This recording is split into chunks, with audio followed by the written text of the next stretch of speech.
You're listening to the Friday Night All-In podcast channel sponsored by Cinco. Next up at the 7 o'clock hour is Tea and Talk with Layla El Mari. The All-In channel. Oh my God.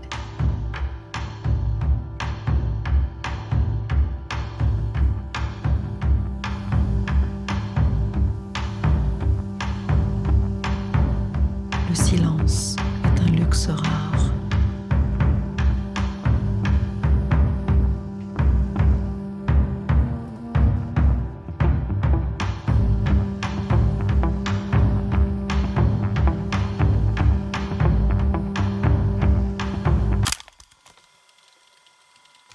You are listening to the Tea and Talk podcast, where we have intimate conversations over wonderful tea with interesting and creative people in our communities. Thank you so much for tuning in. I am Layla El Mari, and my guest today is a wonderful new filmmaker who produces these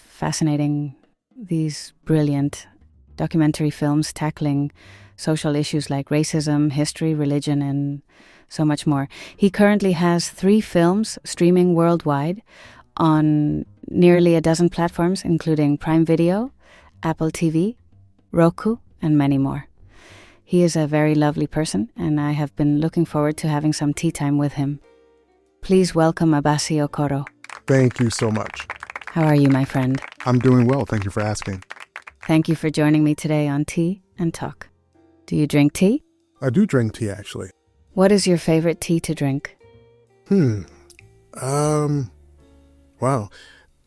I enjoy all types of tea, but I think one of my favorites is gin matcha tea, which is a Chinese green mixed tea with roasted brown rice, and it has, this very pronounced roasty flavor. That sounds wonderful. And how about you? My favorite tea is called karak chai, which is a spicy sort of milky tea. And it has cinnamon, cardamom, ginger. It has saffron, and it's made with black tea. And even though its origin is in India, it has become a favorite of people in the Emirates. It's like our version of coffee, It's really delicious, and I would love for you to try some. Yes, I would love to try it. So what is going on in the world of Abassi Okoro? Well, we just wrapped up principal photography on Theft of the Black Gods television docuseries, and we're currently in post-production right now, and we're, working hard and consistently to try to get this docuseries out within the next month or two, because 2025 is a huge year for Marvel, and, of course, we want to capitalize on the timing. And then after that, we're jumping right into our next project, which is our third full-length feature documentary film entitled Ms. But for right now, we're just focusing heavily on the series. So Theft of the Black Gods is your first series, and you have 6 episodes, and you were telling me earlier that a couple of the episodes, there is a part 1 and a part 2. How different is it producing a series compared to a film? Yeah, there's a lot of differences. For one, I think you have to be a little more creative. And because you have more time and more opportunity for character development, you can somewhat stretch out the narrative over a longer timeline as opposed to trying to squeeze everything into a 2-hour time slot when producing a film. Of course. And one of the things that I found challenging was producing this project in such a way where every episode is at the very least as strong as the previous episode, and that's really challenging to do because each episode is going to be different and it's going to foster a different reaction. And we've all watched television series where some of the episodes maybe we enjoyed and some we didn't quite enjoy, but the episode was necessary to advance the story because it fills in the blanks, Sure. And so every episode can't feel like the climax of the season. And I know for the viewer, that's typically how they want each episode to feel like. but we need to tell the story so that we can eventually get to that payoff. And with Theft of the Black Gods, each episode is independent of each other, so you can start pretty much anywhere in the series and jump back and forth. You know, I have never been a fan of superhero films. I think it has a lot to do with growing up in America. I grew up in Dubai, and so this wasn't part of the culture, this sort of Western pastime. But I did watch your film, and it was really intriguing.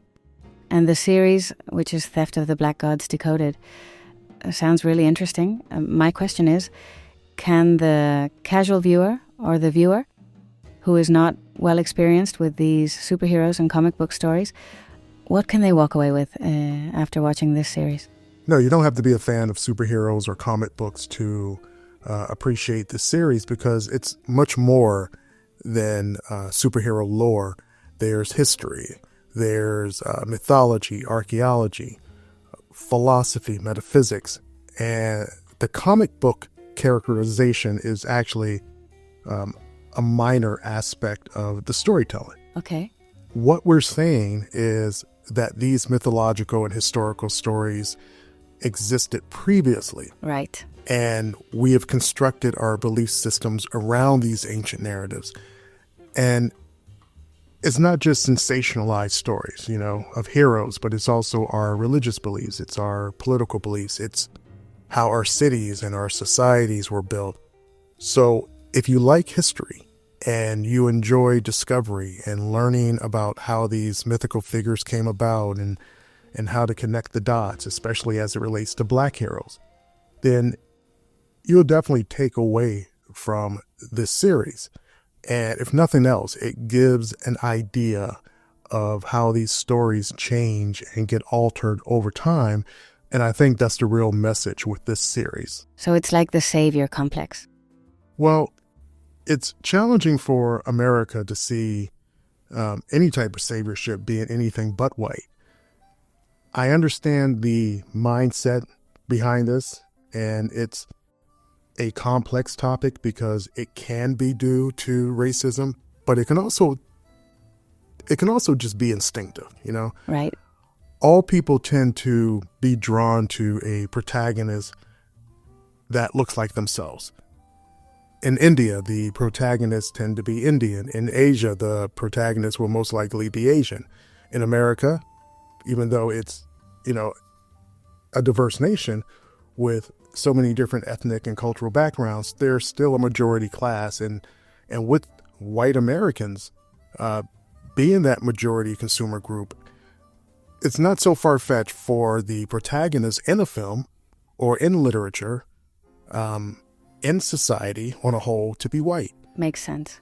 This is basic human instinct, not necessarily or purposefully racist. Now, what is racism is when you purposely refuse to acknowledge the idea of heroes or other nationalities, or when you discredit Black heroes that, have already been conceptualized because you can't see yourself, or you can't see America being at the mercy of a person of color, because all your life you've been, pretty much programmed to believe that Black and brown people are the antagonists, or, the villain, or at the very least, the victim. For someone like myself who didn't grow up watching superhero films and really had no concept of superhero films, can you explain to me what is it about these types of films and stories that resonate so much to the American audience? And how is it that someone can look at these stories and recognize so much symbolism and representation? Because to someone like myself, these are very fantastic stories, but you're able to take these incredible narratives, and with so much academia going into it, you are able to peel back layers of fantasy to expose something much more historical. What is that process?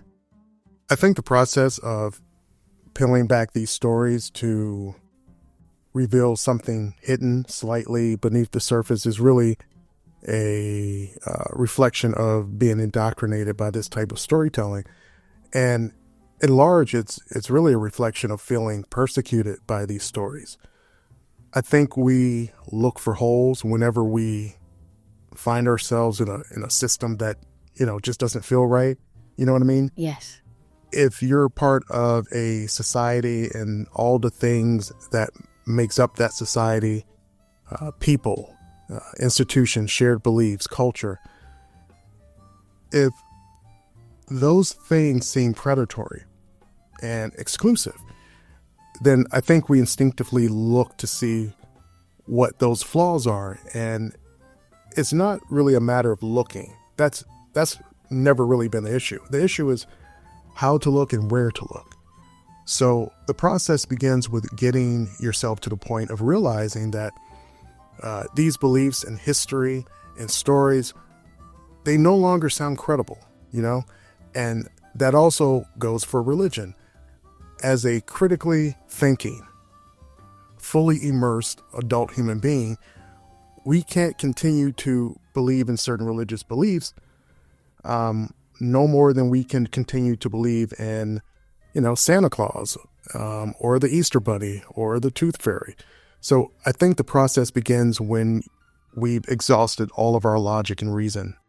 But what, in your opinion, is the actual reason for this type of mass popularity of these films and television shows? Because these characters have been around since, early 30s, early 40s maybe. Why is there this sudden embrace for superheroes? I think the popularity and the upsurge of superhero stories increased after 9/11. Interesting. Yeah. 9/11 is responsible for a lot of these cultural shifts in the world, that still affect us today. Not just with infrastructure and policy, but obviously with how we view mortality, how we view spirituality, good versus evil. Prior to 9/11, our greatest threat was a hypothetical invasion from extraterrestrials. And, it was reflected in the film industry with, all these alien films. And, you had Independence Day and Men in Black. And so the biggest threat really came from off planet. I agree. And then 9/11 happened. Right. And it brought everything closer to reality and it hit home. And so, the social mindset changed and everything changed with it. And people who look more like us, we became the aliens. And I think Hollywood wanted to resurrect some of the more reality-based heroes that were created in the 1940s when Hitler, at that time was the greatest threat in the world. So I think the uptick of these more grounded characters is really dependent upon what's going on in the real world and how much the people need a symbol. And because there's constant conflict going on all the time, all over the world, these films of super powerful beings saving humanity is going to always have a place in our society. And in a way, these films do more harm than good because they really pacify us with fantasy and they reinforce the idea that, all we have to do is wait for a savior to drop out of the sky and rescue us.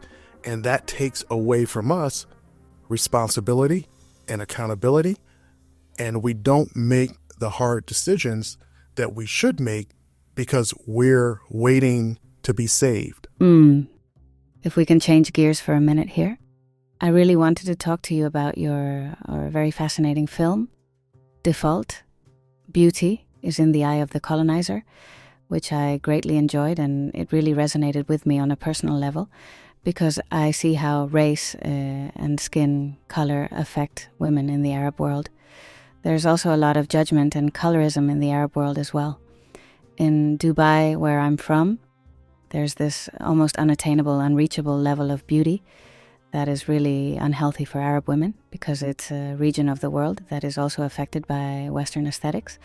And when white women began arriving in the region for vacation, it was, it altered the established norms of beauty for Arab women, and it really created this sort of strange pocket where Arab women look more like white women with hijabs. Does that make sense? Yeah, and that's the reach of white European beauty standards. It doesn't just affect Black women. It transcends borders and it affects all women who are not white European. It affects Arab women differently. It affects Asian women differently, Hispanic women differently, because we have to take into account skin color variation, where women who are lighter in complexion, maybe they're Cuban compared to, let's say, West African, they may not receive the same level of criticism of their beauty. It's not better and it's not worse. It's all bad, and it's also just all different. Exactly. Women from Ethiopia who are lighter in complexion don't necessarily have the same challenges as someone from, let's say Haiti, because they're darker skin. So white beauty standards has hit every corner of the globe, and no woman, whether she's of the Arab world, the Hispanic world, whether she's African, Asian, Indian, really no woman is safe. White beauty standards is such a colonizing idea because it comes into an area and it literally changes the look of that area. And now you have Black women in Ghana and Chinese women in Shanghai and Indian women in Mumbai looking more and more like blonde-haired, blue-eyed white women because, even in those countries, whiteness is the default. And that's what women strive for. And meanwhile, white women are trying to look more like women of color. Even for myself, when I was younger, I was called Aswad, which means black in Arabic, because I'm a little darker than the average Arab woman. I have more of a bronzy shine to my skin, I guess you can say. I've heard people use the term desert gold, which I've come to hate. I really just do not like being labeled. But I don't have the more yellowish skin tones that you would expect to see in people from places like, say, Yemen or Iran or Turkmenistan. And so when I tell people that colorism does exist in the Arab world, amongst what some may consider being only slightly lighter in skin tone, not even the very broad distinction and variations that we see in the African American groups. It's not even that distinct. Arab color variation is almost indistinguishable from one to the next, but we still manage somehow to find these very silly differences. And people are really shocked when I tell them this, because it is shocking. And especially when you put the two supposedly different people side by side, it's almost impossible to see the color difference. There's a certain level of privilege when you're a white woman, and you can also move through the world wanting to mimic and reflect other women of other ethnicities, because regardless of whether you want to look Black or Hispanic or Puerto Rican, as a white woman, you can shed that aesthetic and still fall back into a standard position of whiteness and, somewhat be protected because you have still those Eurocentric features, which are favored more than the features of full lips and darker skin. And, regardless of how you look, what face you're going to put on today, as a white woman, it still doesn't matter as much. You're still more likely to be perceived as a beautiful woman compared to a Black woman. That's right. And it's a strange sort of contradiction. And especially over the past 2 decades where you see this obsession that white women have with looking brown. It's like a type of blackface, without the side effects of experiencing discrimination, Right. It's like putting on a costume and then taking it off when it's not fun anymore. And that's one of the ways white privilege is weaponized. I think what I loved most about this film was your use of different skin tones. It occurred to me halfway through the film that your cast brilliantly represented the Fitzpatrick palette, which if you're a woman of color, then you know what this palette is, because maybe you go shopping for makeup. you really do become familiar with this really fast, just trying to find the right foundation for your skin. And the interesting thing is that a lot of retail establishments won't invest in these tones because they want to keep a certain group of people out of their stores, which I never quite understood, because your goal as a business should be to make money, right?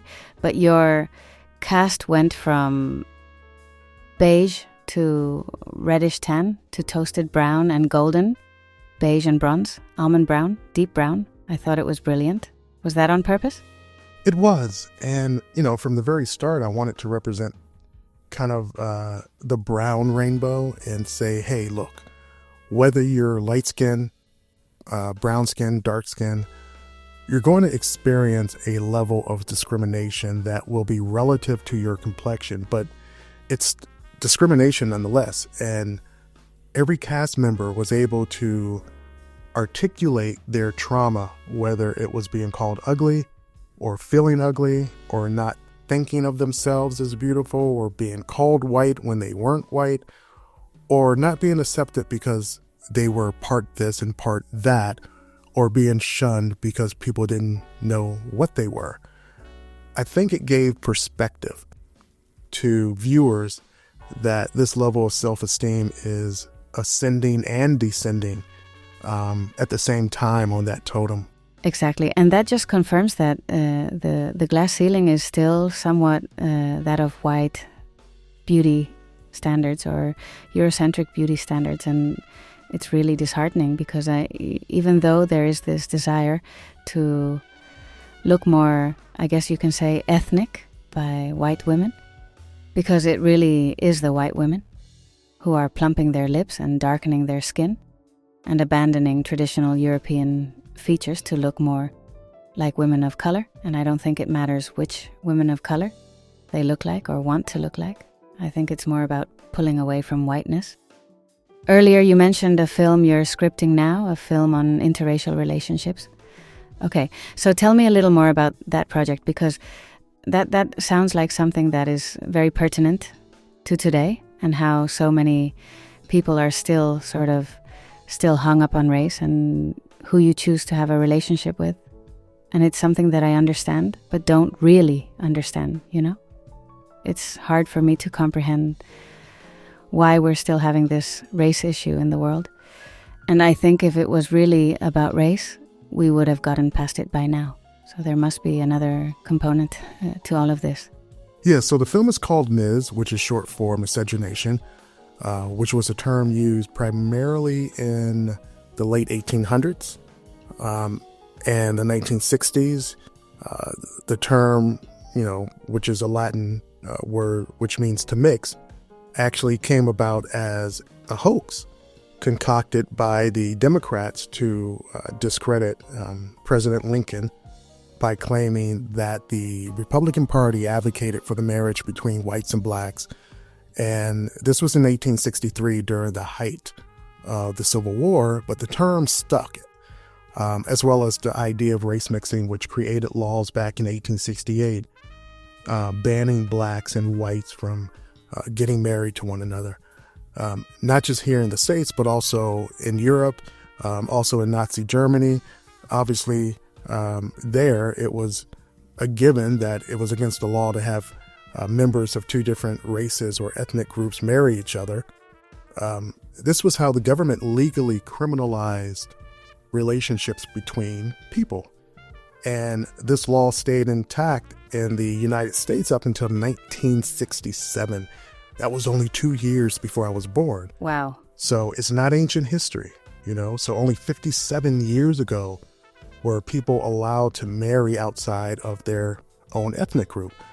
So I wanted to make this film not so much as a historical reference, but as a modern lens at interracial relationships and how interracial relationships have changed since 1967 and the Supreme Court ruling of Loving versus Virginia. Even though mixed marriages aren't contested on the state level today, it's definitely still contested on the social level because, like we talked about earlier, we simply can't get past race and, racial bitterness. So does this film showcase different types of interracial relationships or diverse interracial relationships, or is the focus more mainstream with white Americans and black Americans? Because at least to me, it seems that the term interracial has been made more synonymous with black and white people in the West. The film, which may well end up being a series, it focuses on 5 different variations of mixed relationships, because the problem isn't just black and white. It's not just a black and white problem. We see a social discomfort with interracial relationships, no matter who it is, across the board. We see it externally. We see it internally with the family taking issue with their loved ones not staying within the blood. And so you have these arranged marriages. You have the fear of losing genetic potency, which is more of a quasi pseudoscience. You have people making a claim that if you marry outside your race, then you're not pro whatever your race is. If you're black and you marry a Hispanic or a white person, then suddenly you're not worthy of your blackness, or you're a sellout, Okay. But we're also discussing the real problems of interracial relationships, because there are problems and challenges, and people do go into these relationships with misconceived notions and even holding on to some deep-rooted biases that may prevent them from, really having meaningful relationships. And it's not uncommon for a person to be in a relationship with a member of an ethnic group that they really don't like all that well. So the film doesn't necessarily support interracial relationships, but if I'm understanding you correctly, it also doesn't deny them either. So it's really an objective look at how, and I guess why, people choose their relationships. Is that a fair assessment? Yeah, that's fair. I want the film to be objective. I want the film to detail the pros and cons of interracial relationships, because the reality is that not all interracial relationships are healthy. And there are some challenges despite good intentions, despite how much you may love this individual. Sometimes love doesn't conquer all. It's a nice sentiment. It's a beautiful sentiment, but there's countless examples of how the union between people of different backgrounds end up in catastrophe. I think we are deserving of a film that isn't going to insult the intelligence of the viewer by pushing this sappy, love conquers all narrative. Interracial relationships are not for the weak. It really does take a special type of person to walk down the street facing so much judgment with someone by your side who you've been told all your life is the enemy, or you shouldn't be with this person because it's not right, or it goes against who you are, or it's treason against your race, you're turning your back on your race. With that being said, there are some legitimate concerns when it comes to race mixing. And, we can't ignore or pretend that they don't exist because of this idea that love is all that matters. So you're going to get a little bit of both perspectives in this film. Do you personally feel that people of the same background, same ethnic group, should not venture out of those parameters and marry outside of that group? Or do you support being in relationships with people of different ethnicities, despite pressure from your community to hold you to a certain standard? I support 2 things. One, I support people to find their partner. Of course. Right? Regardless of whatever differences they think they may have. I think if you start your journey trying to find your love mate, if you start that journey off with prerequisites, then you've just increased the difficulty level of finding that person. You have to wipe your slate clean before you get on that path. You don't pack dirty clothes in your suitcase if you're going on a trip. You know what I mean? Exactly. The second thing I support is people minding their own business. I support that.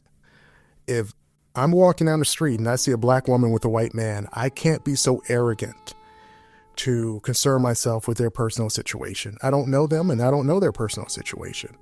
Now, do I notice the racial difference? Of course I do. Right? I'm not going to lie to myself. I do notice the difference, but that notification doesn't feel any different to me than if it was a black couple and he was wearing a black jacket and she was wearing a blue jacket. I'm just happy to see people together and happy. I don't need to stand there and get angry because they're of different nationalities, and maybe in my mind, I feel they should be from the same race. You know, I can't bring myself to be that small-minded. But a lot of this is social programming, and you know, you watch television and film, and there's this great racial divide. You know, it's better in film than broadcast television, I can tell you that. Television is still somewhat segregated, from product commercials to TV series.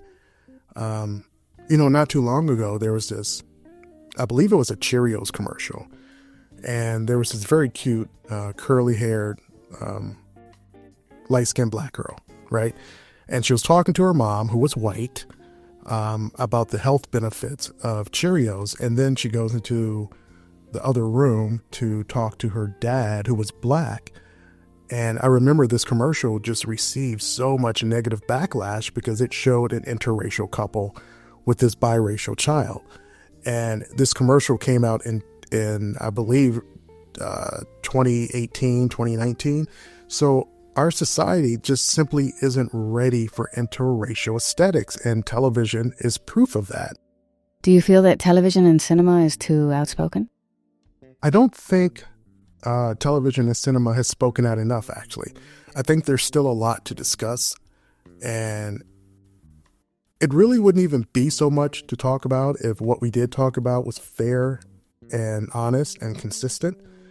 The only time you have to keep talking about the same thing over and over is either when there's still not enough understanding or there's no resolution. When studios, I would say filmmakers, but it's not even so much the filmmakers. I think it's the studios. It's the studios and the distributors and the investors. When these groups get the courage to allow artistic freedom and artistic expression and move away from the cookie cutter template of filmmaking and television, because they think they have this formula that works, because it worked for decades and they don't want to deviate from that. But when you do deviate from that, I honestly believe cinema will become more artistic.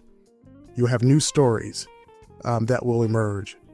New filmmakers will explode on the scene, and the audience will be exposed to new ideas and new narratives. And we'll have this almost evolution overnight of thought and culture. But for now, our culture has, gatekeepers, and they hold all the keys, and independent filmmakers like myself, until that change actually takes place. All that we can do is try to continue to pick the lock. Well, the film sounds really attractive, and I'm looking forward to watching the finished product. When does filming begin? Hopefully we can start principal photography by the end of the year. We're about to start the casting process, and we're looking for 5 to 6 interracial couples of any age and diverse pairing. I would like to read something you posted recently on your social media page, and if you can expound on that a bit. You wrote, "Blackness is the new normal in the filmmaking industry. From conception to completion, we do not have to attach the label of black to our art. We do not have to stylize ourselves with a skin color while ignoring talent. We're not talented because we're black filmmakers. We're talented because we're simply talented despite our blackness." I found that to be such a profound statement. Could you elaborate on that for us? Well, and of course this is just my opinion, but I don't believe that it is particularly necessary to reference our blackness in order to be progressive. And I see a lot of that, this type of declaring not just to turn black, but this Afrocentrism as this type of progressive revolutionary idea. I think when we make statements like young, black, and talented, or black excellence, or we feel the need to strategically situate our racial identity before our profession, like a pronoun, or as a full title. I'm a black filmmaker. I'm a black chef. I'm a black scientist, right? And especially when the profession has very little to do with our racial identity, it's really saying that it's unusual for a black person to be a filmmaker or to be a scientist. That's how it sounds to the rest of the world. And I know that's not how we think it's coming across. That, here's this black guy and he has his PhD in microbiology. Oh, black excellence. We think that's a progressive statement. Right. But by saying that, you're actually saying that high levels of achievement like that is still this sort of uncharacteristic wrinkle in time, and it's not normalized. It's a phenomena by black standards, and also by white standards. But in order to arrive to that conclusion, there must be a reference point. What are we measuring this achievement against if it's not standards put forth by white people, So it plays subliminally to the idea that a certain level of achievement or talent is so elusive to the majority of black people that when someone black does reach that level, not only is it racially prevalent, but it's an achievement that the entire black race seems to take credit for. Suddenly, it's a black excellence instead of looking at achievements by black people as independent of white standards. We're making these incredible achievements regardless of whiteness, and even to some extent regardless of blackness. And so if that's the case, then there's no true need to use the word black to create a glass ceiling for ourselves. We're talented regardless, and that's what I meant by the statement. I think that's a wonderful point. I understand the desire to want to pre-qualify your race or ethnic group by placing the obvious in front of everything, but it does limit your trajectory. And I wish more people understood a message behind saying black filmmaker or Arab filmmaker or Asian filmmaker, because whites have normalized so much that they don't have to racially pre-qualify, I think that if we want to normalize our ethnicity, then we have to stop using it to qualify everything. Now, what is the biggest challenge for independent filmmakers? It's always funding. That's a common challenge with any indie filmmaker, and it's a hefty challenge for black indie filmmakers, which is one reason why I did drop the black moniker from my film company. Now, if I'm going for, let's say, minority grants, then I qualify for those grants regardless of my marketing.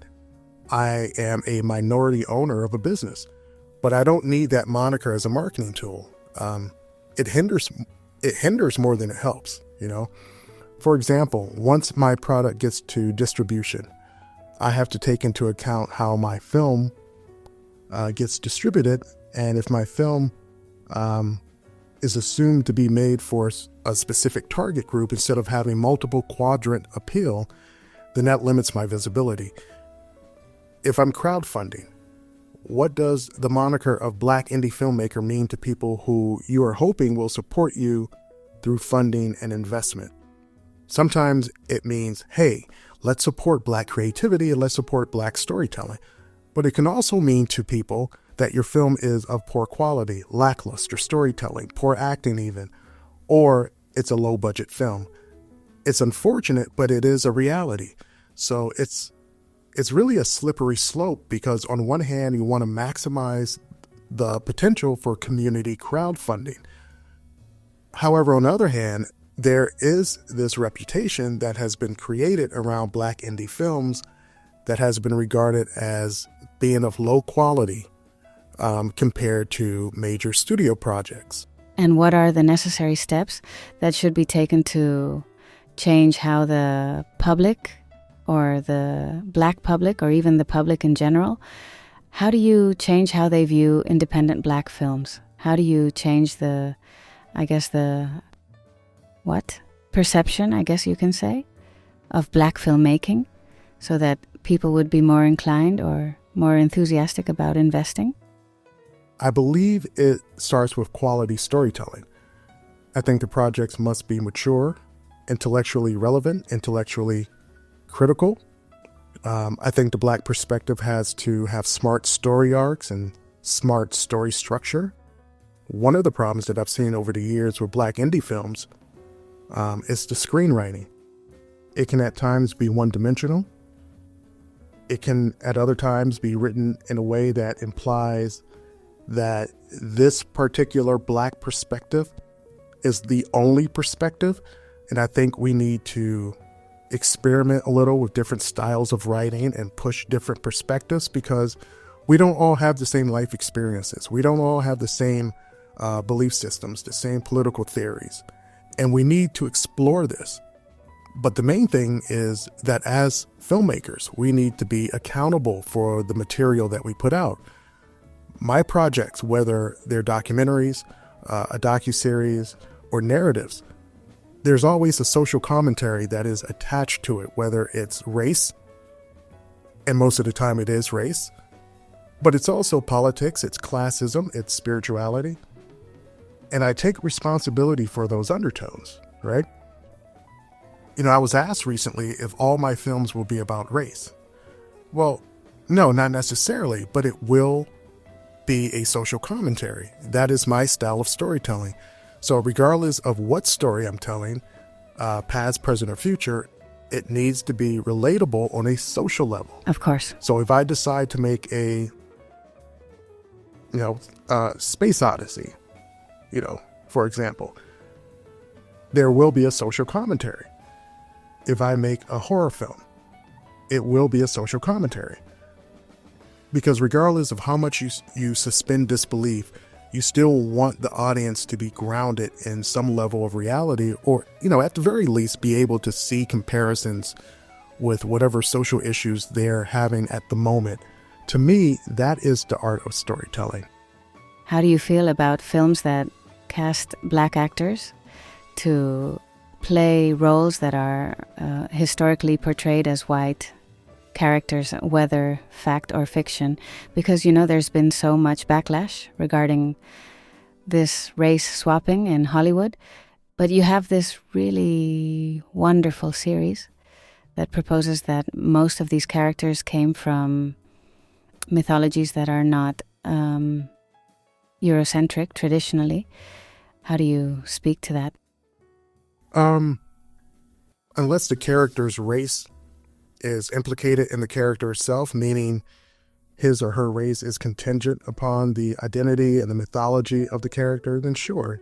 Portrayal of these characters should be as authentic as possible.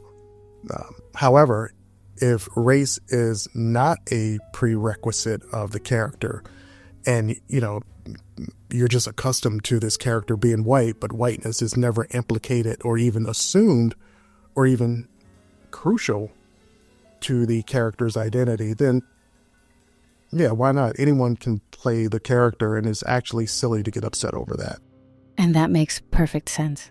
So if that's the case, and I agree with what you're saying, why is it still just so traumatizing for white audience to see a person of color portray a fictional character that isn't even described as a white character?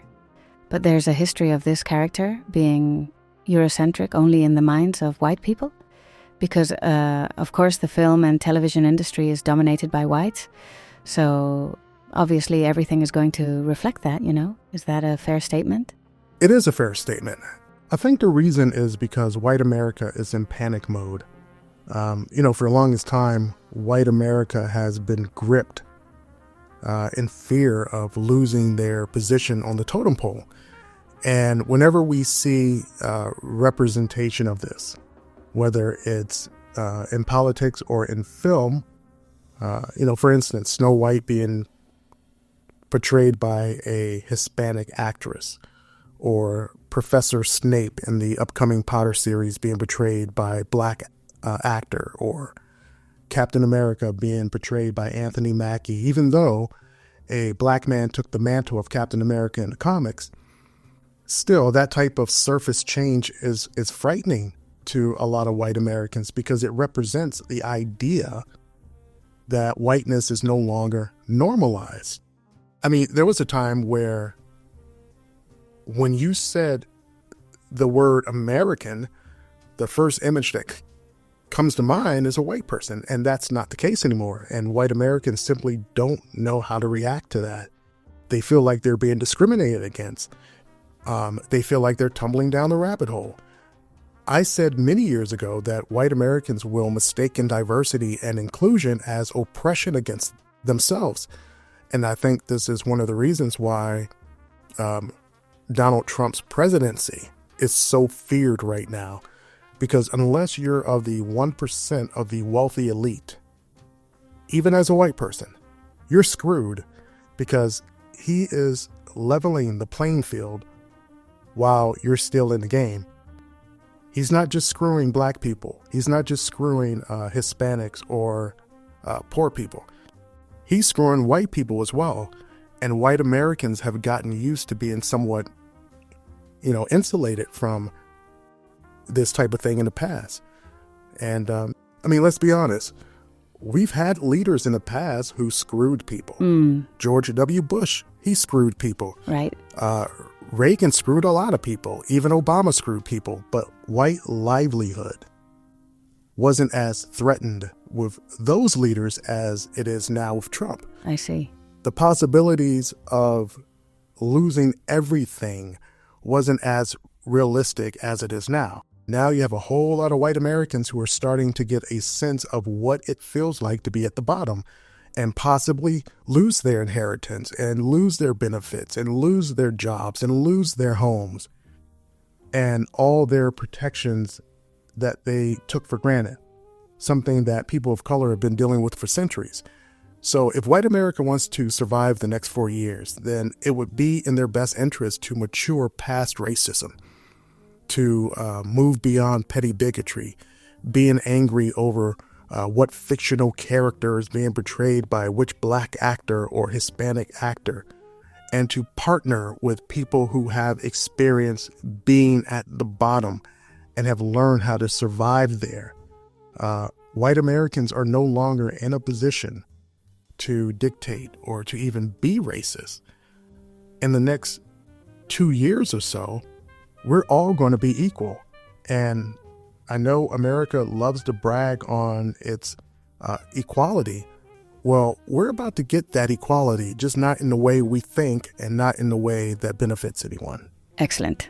Well, it has certainly been a pleasure to spend some quality tea time with you and learn all about your wonderful projects. And we are looking forward to seeing all the incredible things you have on the horizon. Thank you so much. And if people want to find you, they can go to your website. Yes, it's okorofilms.com. And I'm also on Facebook and Instagram. And what did you think of the tea? Did you enjoy it? Oh, the tea was incredible. It really was incredible. Thank you so much. Wonderful. I think I have a new favorite. Well, thank you so much, Mr. Abassi Okoro. Yeah, thank you for having me. You're listening to Tea and Talk with Layla El Mari.